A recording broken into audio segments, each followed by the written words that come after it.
The Apostle Paul was not a follower of Jesus. He was living in a later generation. We have 13 letters that do go under Paul's name. Of these 13 letters that the Apostle Paul wrote, 7 of them are letters that he actually wrote. There are 6 of the letters that Paul probably did not write. 7 letters that Paul really did write. Hey everyone, welcome back to Apocalypse here. For today's video, we're going to be starting our case for the authenticity of 2nd Thessalonians. So this will be the first of 3 videos.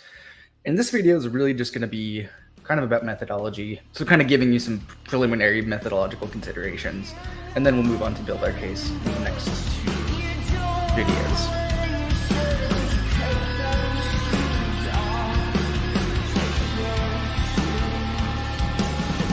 Now, when it comes to 2nd Thessalonians, most scholars in the field doubt its authenticity. You can hear my cats attacking each other in the background. Instead of thinking that Paul wrote 2nd Thessalonians, they suggest that a pseudepigrapher must have written it. These arguments are so prominent that we're going to need to tackle them first before we actually give the positive account of authenticity. After that, in another video, I'll return to the question of pseudepigraphy in slightly different terms than we talk about here. I'll be leaning principally on Douglas Campbell's Framing Paul, an epistolary biography published in 2014. And I also want to be clear up front that I, along with Douglas, are in the minority on the authorship of 2nd Thessalonians, so I won't pretend any of this is academic consensus. But I think where we can detect consensus kind of missing the mark, we need to really build a compelling case and also show why the arguments don't really work. So that's what we're going to do in this video and the next couple of videos. So to begin, arguments for the pseudepigraphy of 2nd Thessalonians have a long history. Pretty much all scholars argue on the basis of 3 different kind of components. 1, style.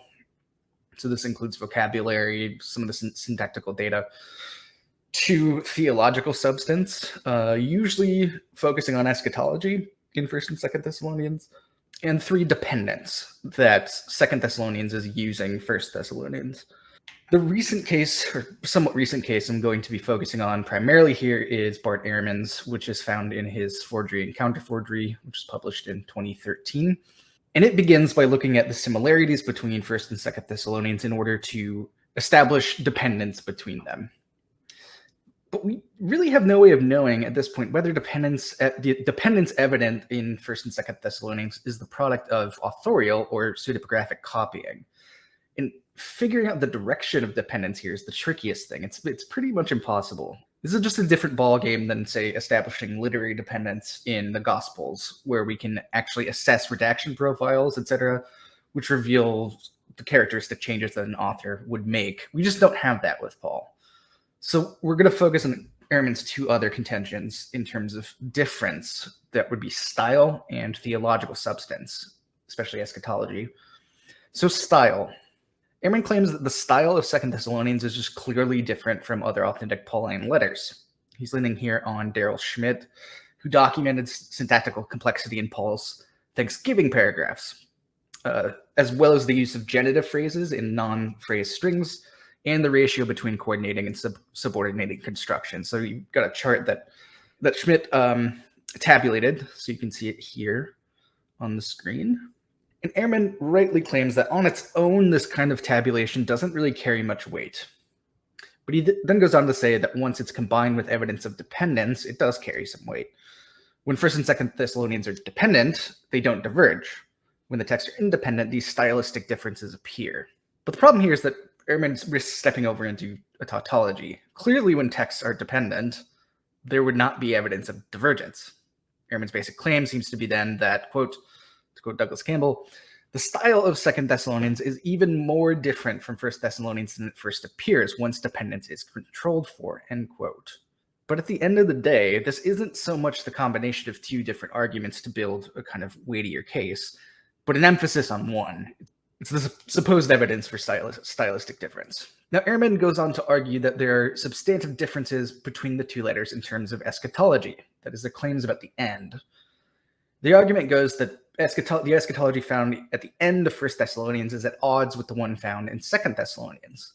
1st Thessalonians has the end coming suddenly and unexpectedly, thief of the night sort of thing. Well, 2nd Thessalonians seems to have this whole sequence of events that needs to happened before the end arise, most notably the man of lawlessness setting himself up in the temple, who, as we talked about in our last podcast on Second Thessalonians, the historical kind of narrative underlying that is the Gaian crisis.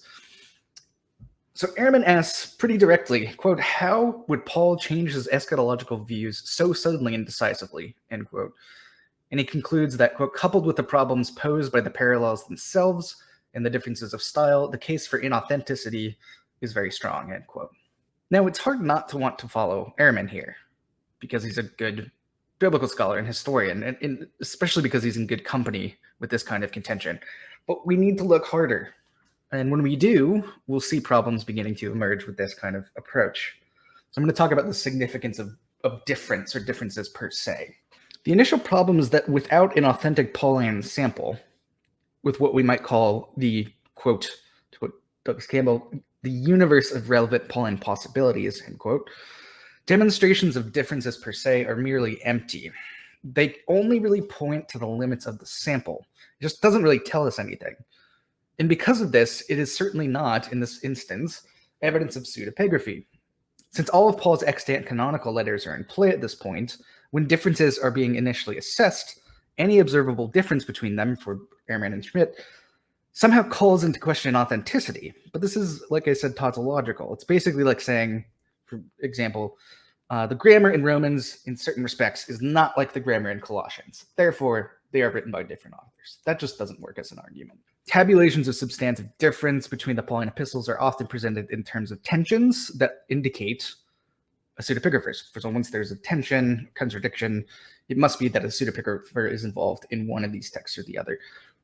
For some reason, they can't suggest that Paul might have just changed his mind about some significant question, or was simply confused. Modern scholars seem to think it's more intuitive that the eschatology of 2 Thessalonians indicates a pseudepigrapher, more so than that Paul wrote one thing about the end for particular reasons in 2 Thessalonians, and something rather different for particular reasons in 1 Thessalonians. The tabulation of theological difference reveals an underlying commitment on the part of most Pauline interpreters to Paul's consistency or systematic rigor, we'd call coherence. But as I've been alluding to with the language of particular, we need to register a caveat in terms of contingency and an objection in terms of coherence against the entire argumentative dynamic. In order for these tabulations to tell us anything, we need to know that the different positions articulated in different letters represents Paul's fundamental and comprehensive theological views on a given question. In J.C. Becker's terms, his coherence. Ehrman's approach presupposes some kind of coherence. Otherwise, he would not claim that the differences indicate a pseudepigrapher. But to quote Douglas Campbell, such claims have to first run the contingent gauntlet, end quote. In other words, in order to demonstrate tensions or contradictions at this point, you have to show that Paul's contradictory statements can't be understood in the light of contingent circumstances that Paul is addressing. Quote, if there is a plausible contingent account of these differences, then any charge of substantive incoherence and attendant judgment at pseudepigraphy is going to be left vulnerable, end quote. At this point, when we're dealing with Paul's earliest epistles, the nature of Paul's underlying theology is just unknown. When substantive differences are tabulated at this stage, they just can't entail different authorship. It's too premature. They would if we knew that Paul had some sort of coherence, which we don't know yet. It may just be evidence that Paul could change his mind. And so we have no way of knowing whether Ehrman's critical inference in this relation is correct. Could Paul have changed his eschatological position between writing 1st and 2nd Thessalonians? The answer is, well, sure. His thinking may have developed. He may have shifted his position for powerful circumstantial reasons.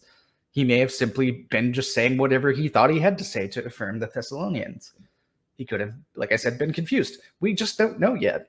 And in view of this uncertainty, we can detect a critical non sequitur underlying Ehrman's approach. To quote Douglas Campbell, the perception of substantive tensions at this point only leads us to a certain set of options, just one of which suggests pseudepigraphy, but all are equally plausible initially, end quote. So here are our different options. Pseudepigraphy is just one of them.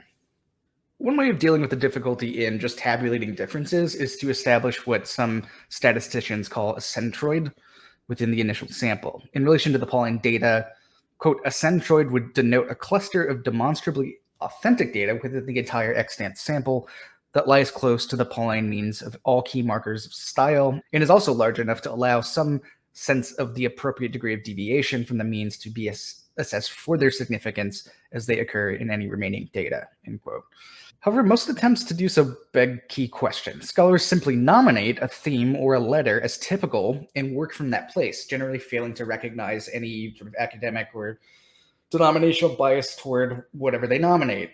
And it's hard to see how they account for arbitrariness as well. The error the advocates of pseudepigraphy tend now to fall into is the prejudicial establishment of a centroid that is merely circular and self-confirming, and so proof, again, of nothing. The establishment of a centroid that can be truly neutral must appeal to stylometrics. Stylometrics, or non-traditional authorship attribution, may help us resolve things here. By applying statistical analysis to arrays of stylistic data, stylometrics attempts to avoid just the arbitrariness and prejudices of defenders of pseudepigraphy. The analysis of the data is diverse and technically neutral. Very few scholars in the field possess the diverse competencies to evaluate the contribution of stylometric analysis of the Pauline corpus, let alone to make them, myself included. We only have a handful of scholars to rely on who have done various studies. For example, Anthony Kenny's A Stylometric Study of the New Testament, Kenneth Newman's The Authenticity of the Pauline Epistles in the Light of Stylostatistical Analysis. And then we have a set of very sophisticated essays by David Meeland, published throughout the late 80s and the early 90s, and an isolated but important study by Gerard Ledger, 1995. Kenny's work predates the Great Leap Forward that eventually took place through the 90s after the contribution of an Australian scholar named John Burroughs. So these are the sets of texts that I'm kind of synthesizing and working from, as mediated by Campbell's work as well. So if you want to check this out and you know a lot about stylometrics, I don't, I'm kind of leaning on people who do, you can check out these sources. These scholars do take an analysis of Paul's style beyond mere tabulation of selective differences still offered by people like Ehrman and Schmidt. In relation to 2 Thessalonians, all the relevant scholars using stylometrics are extremely confident that the epistle exhibits no significant stylistic variation from the other most plausibly authentic Pauline letters, a judgment with which the more cautious scholar Kenny concurs. Ledger even thinks that 2 Thessalonians looks more Pauline than 1 Thessalonians, according to his analysis. In other words, to quote Campbell, the three best currently available computer-assisted analyses of variation at the stylistic level of 2 Thessalonians, in the broader setting of Paul's corpus and beyond, employing multivariate data arrays, Newman using linear discriminant analysis, Ledger principal component analysis, and Meeland linear discriminant prefaced by principal component analysis, as well as correspondence analysis, suggests that its variation is not, in fact, significant. What we learn here is that the stylometric material suggests that arguments in favor of 2 Thessalonians pseudepigraphy deployed by someone like Ehrman cannot be correct. Those arguments have cherry-picked the data, as it were, and so highlighted the tabulations of difference that support their case and ignore the vast numbers of variations that do not. Quote Campbell, Ehrman relies on Schmidt, who tabulated 3 sets of differences, but Ledger isolated 29, Kenny assessed 96, and Newman initially considered 617, end quote. So the perceived differences in style between 2 Thessalonian and certain other authentic Pauline letters are not indicative of different authorship, because 2 Thessalonians just is not anomalous. And with this realization, it can be seen that Ehrman's representative case for 2 Thessalonians pseudepigraphy does not work. This applies, as far as I know, to the majority of the rest of the debate in this relation. So what I'm going to do in the next few videos, or couple videos, is try to develop a rigorous contingent account of 2 Thessalonians that explores the letter's own account of its circumstances and probe for its plausibility, whether or not the contingent circumstances actually are plausible as contingent circumstances. I'll then try to generate a plausible account of the letter's date.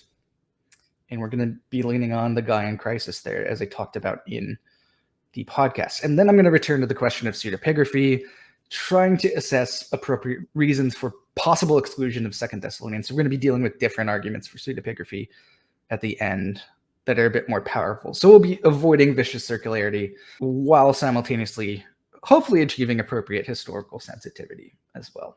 If you have any questions, please leave them in the comments section. Please like and subscribe to the channel as well. Be on the lookout for the next couple of videos. And with that, this has been Apocalypse Here, Christianity you can live with.